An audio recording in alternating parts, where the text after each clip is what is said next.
Welcome to the Fear and Greed Afternoon Report for Friday the 19th of May 2023. I'm Adam Lang. Every afternoon we've got the 5 stories that happened today that you need to know about, so let's jump into it. Story number 1. The S&P ASX 200 lifted this morning and rose through the day to close up 0.6% to 7,280 points, and that's up 0.3% for the week. Trading on the ASX started well after Wall Street rallied overnight on hopes of a resolution in the USA's debt ceiling negotiations. Japan is the third largest economy in the world, and the Nikkei 225 stock average is also trading at the highest level since 1990. Back home, information technology was the best performing sector, up 2% today and up 5% this week. Most sectors rose today, while utilities, minerals and industrials were all down. Among the banks, Commonwealth Bank was up 1.8% to $99.75, nearly at that $100 mark. National Australia Bank, Westpac and ANZ were also up over 1%, and Macquarie Group was up 2% to $177. Among the big miners, Woodside was up a touch, while Fortescue Metals Group, Rio Tinto, Newcrest and Santos were all down. The retailers were mixed, with Wesfarmers down 0.1%, Woolworths Group up 0.5% and Coles Group up 0.2%. Telstra was up 1%. Xero had another good day today after posting strong annual results yesterday and was up 5.4% to $108. In a good sign for real estate, Domain and REA were both up 2%. On to story number 2.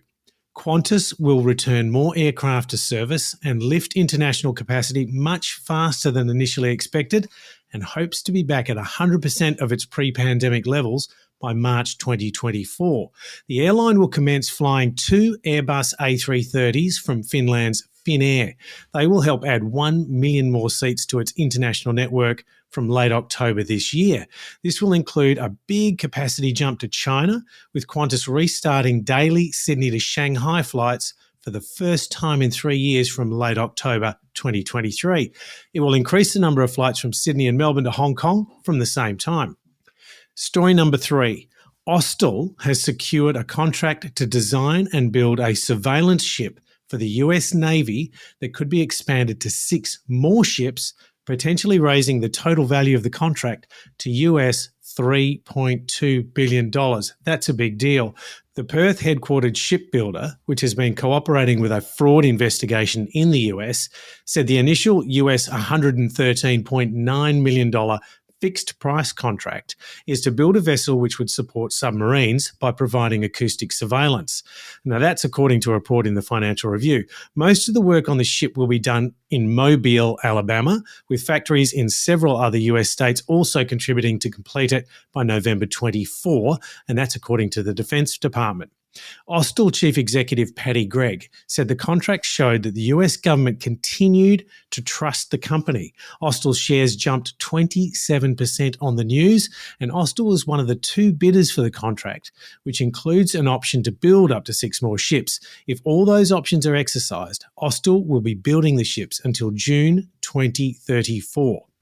Story number 4, the federal court has fined AMP $24 million for charging thousands of dead clients for insurance and financial advice, even though the wealth giant knew those people had passed away. As part of the Hayne Royal Commission, AMP admitted in 2018 it had collected more than $600,000 in fees from these clients, as it had no policy or system in place to stop dead clients being charged.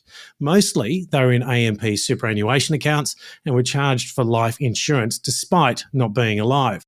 ASIC pursued the court case in 2021, and today the federal court fined AMP Life $18 million for its role in the misconduct, and AMP Financial Planning $6 million. AMP will also have to run ads outlining what it did on its website for 3 months and on its investor-only web pages for 1 year. The company has already remediated more than 10,000 customers, $5.3 million over its fees for no service, misconduct more broadly. And story number 5, Netflix's share price surged overnight after it said its new ad-supported subscription plan had attracted 5 million monthly active users, 6 months after its launch. The US $7 a month plan is less than half the price of its most popular offering and is aimed at finding growth in an industry where new streaming customers have been harder to come by. According to Bloomberg, that number may reduce fears that the ad-supported offering has started slowly. Netflix had 233 million paying members globally at the end of the first quarter. Now, that's it for the afternoon report for Friday, the 19th of May, 2023. Michael Thompson, Sean Aylmer and I will be back tomorrow morning with the weekend edition of Fear and Greed. I'm Adam Lang. Enjoy your evening.